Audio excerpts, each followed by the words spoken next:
Let me say this loud enough so even the descendants of the Confederacy can hear me. The Democrat Party, they have never stopped being the party of totalitarian control and tyranny, oppression, coercion, or chaos.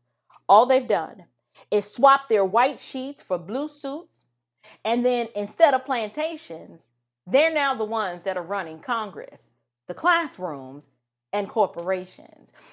But here's the saddest part. Some of the most loyal overseers of this modern day plantation are Black Democrats. Yep, I said it. And that one, I'm going to say that one with my whole chest, okay? Because the very people whose ancestors were once owned by the system are now proudly managing and promoting the system. Now, this time, the chains are psychological and ideological. And even though those chains are still super tight, that chokehold that they've had on Black people for over 200 years is finally starting to loosen up a bit.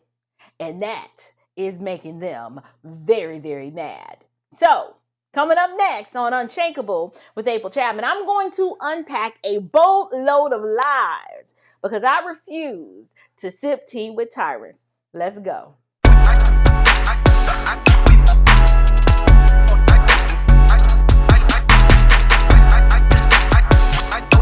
Grace and peace, you guys. Welcome to Unshakable with April Chapman, where we discuss all things social, cultural, political, and theological from a biblical perspective. Y'all, I got to take y'all back. I got to take you back. And first, let me explain to you what inspired me to do today's episode.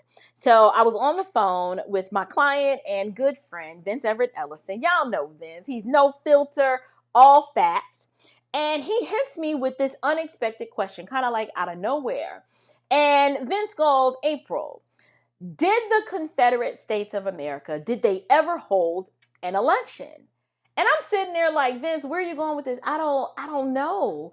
But being the research junkie that I am, I said, well, you know what? Let me find out. I love a good challenge. And so what did I find? After much research, I discovered that, yes, they did hold elections. Well, if that's what you want to call it. However, it was the kind of election that you'd expect to see in like Venezuela or North Korea. Now, Jefferson Davis, who was the president of the Confederate States of America, y'all, Jeff was elected unopposed. Like, there was no competition, no dissent, just this illusion of democracy to make tyranny look, a little bit more official. And that's when it clicked for me.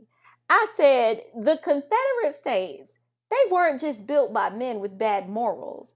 Y'all, they were built by Democrats who were committed to slavery, silence, and just this overwhelming amount of centralized control. And the same spirit that animates them today, the progressive machine that is the same spirit that was motivating them back then. And so if you think that those tyrannical tactics are a thing of the past, I need you to buckle up because I have got some receipts. I want y'all to take a look at this clip. Wasn't that long ago. In fact, just last year, Donna Brazile was a dutiful soldier for the Democratic Party. In fact, she ran it. Now, a year after that party's election defeat, she is sticking a knife in Hillary Clinton. In a piece in Politico today, taken from her forthcoming book, Brazile describes how Clinton engineered a, quote, secret takeover of the Democratic National Committee. Brazile says Clinton's campaign was effectively funded by the DNC, even though it was supposed to preside neutrally, the DNC was, over the Democratic primary race. Tesla Figueroa was a staffer for the Bernie campaign. She may have suspected something like this was going on. Now she knows for sure, and we couldn't resist getting her reaction to it. Tesla, great to see you. I remember months ago, a year ago, you said you believed something like this was afoot. How do you feel now that you know you were right? Oh, you better believe what we said it a year ago, repeatedly over and over and over. And folks just like to pretend that we were asking them to believe in Santa Claus, as if we were just completely delusional when we've said over and over that the system was rigged. And this is, again, it's important to remember, Tucker, that I actually worked on the national campaign, traveled all over the country for 7 years. So I wasn't just sitting back on Twitter being a Twitter warrior or a Facebook bandit. These were things that we were actually seeing out in the field that we knew to be true. And so now that the chickens have finally come come home to roost. Like we're saying around here in Houston, it looks like she's earned history and did something that no other candidate has done through presidential elections. Not only did they give her the money, she gave the DNC the money to buy the cookies. She baked the cookies, bought the cookies, ate the cookies in the cookie jar, and it's pretty clear on who had control of the party. So me, Sanders supporters, and surrogates are all sitting around this evening saying, I told you so. As a lifelong Democrat, how does it make you feel that your party, according to Donna Brazile, rigged a primary election? I mean, it made me feel the same way that I did when I initially joined the campaign. You know, like you and I have talked before previously, I went to the independent side because I joined the Bernie Sanders campaign, not because I'm a socialist, because I'm not. I joined him because I wanted someone to speak up against the establishment. So it feels the same way that it did in 2008 and 2010 and 2012. And now this is just, we have the evidence to finally show what we've been talking about this entire time. Kind of obvious. Y'all, in this clip, Teslin Figaro, who, as you see, worked on the Bernie Sanders national campaign, y'all, she doesn't just suggest that the 2016 DNC primary was manipulated. Y'all, she declares it. She says Hillary Clinton didn't just run for president. Essentially, Hillary bought the DNC, locked up the funding, made sure that Bernie Sanders never stood a chance. Matter of fact, let me say it. She said it way better than I could. She goes, she gave the DNC the money to buy the cookies. She baked the cookies, bought the cookies, ate the cookies in the cookie jar. Y'all, nothing about that is democratic, right? That is more of like a dictatorship in a St. John suit, right? So it's Jeff Davis in heels. I want you to really understand these people have never changed. They're still the same. And here's the kicker.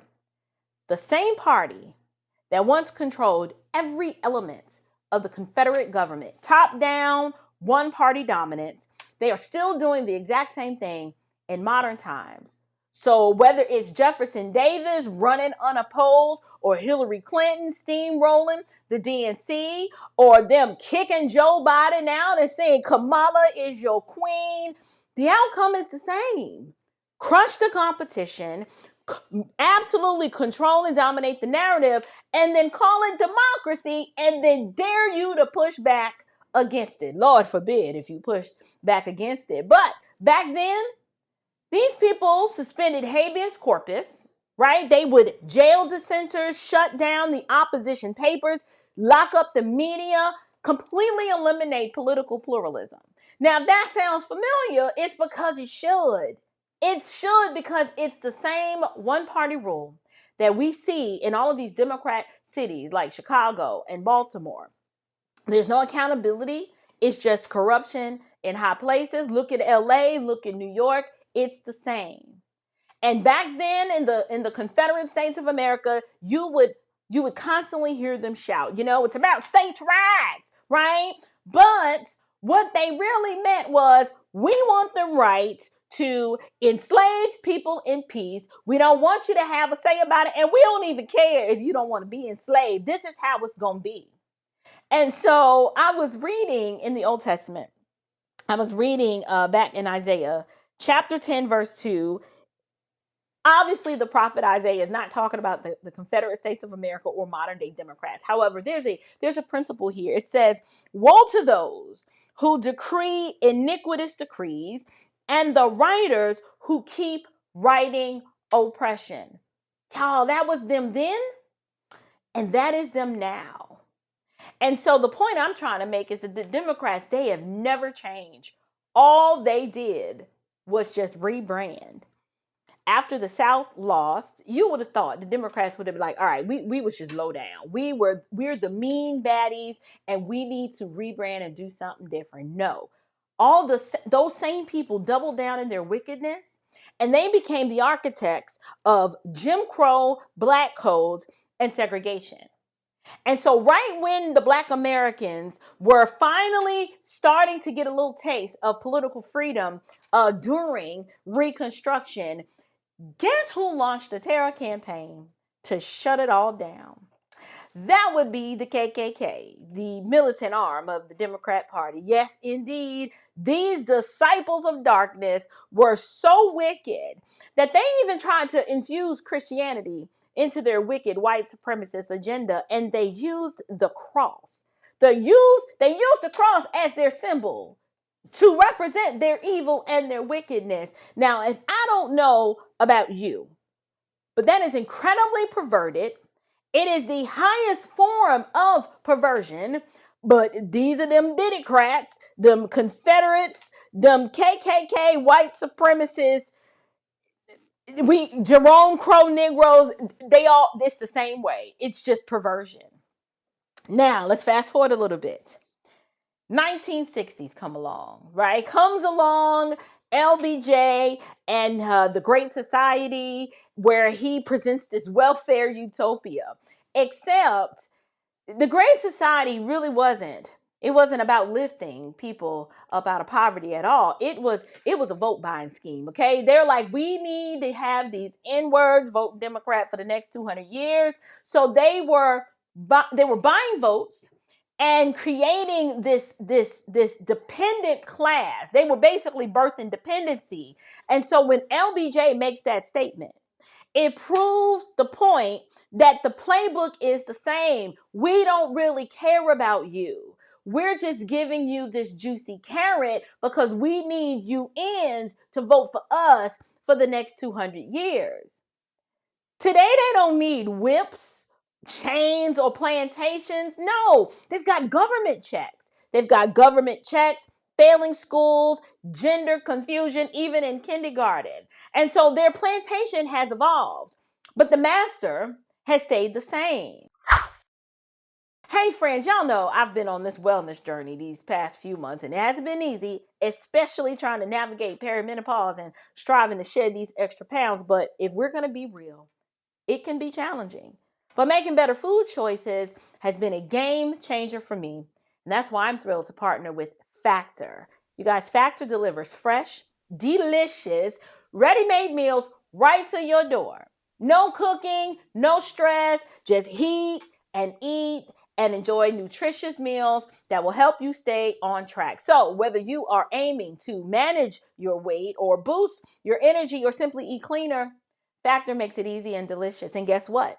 If you're a part of the Unshakable family, you get an exclusive 50% off your subscription. Yes, 50% off. So eating healthier doesn't have to be complicated. Don't make it hard, but join me on this wellness journey and give yourself the gift of tasty, nutritious meals. Simply click the link below, claim your 50% discount, and start eating well with Factor today. Now, these modern Democrat cities, they are the Confederacy 2.0.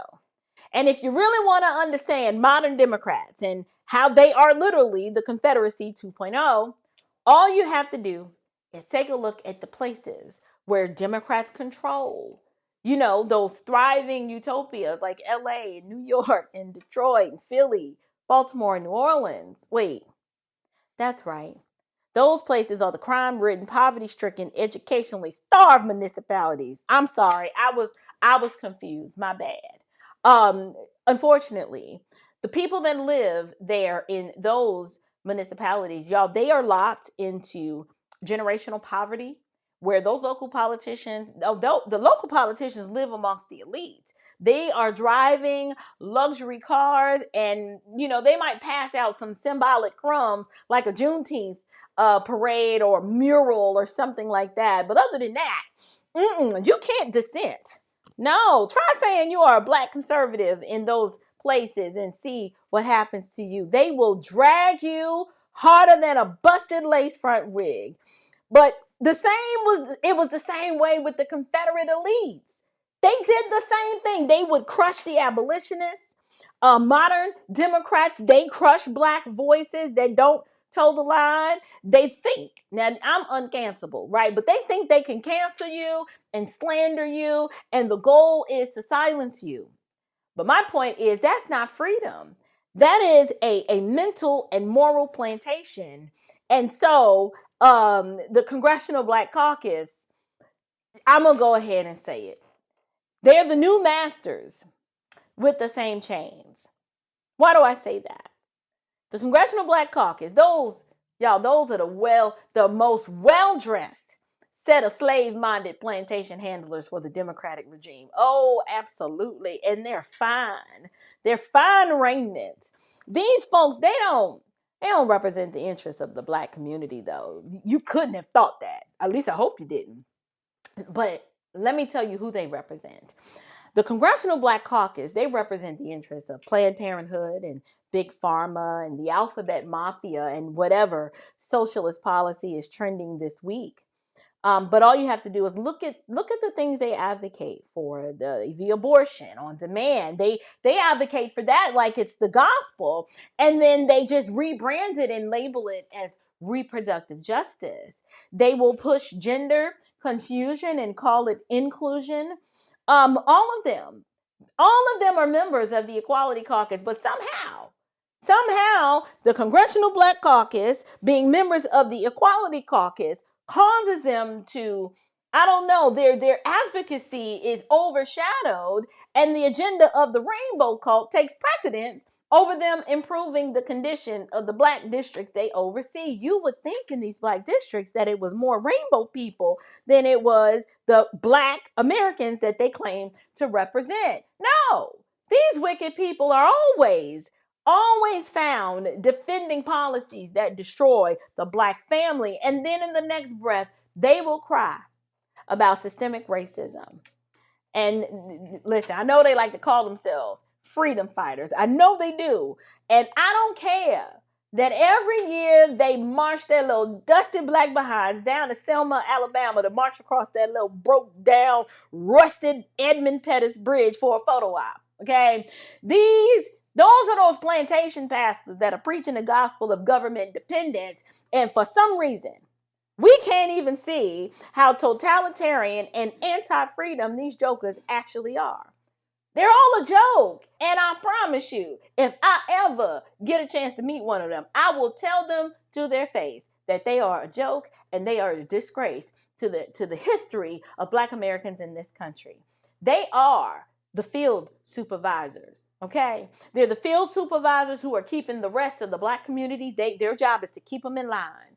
Keep them in line. Make sure that nobody strays too far off the ideological plantation.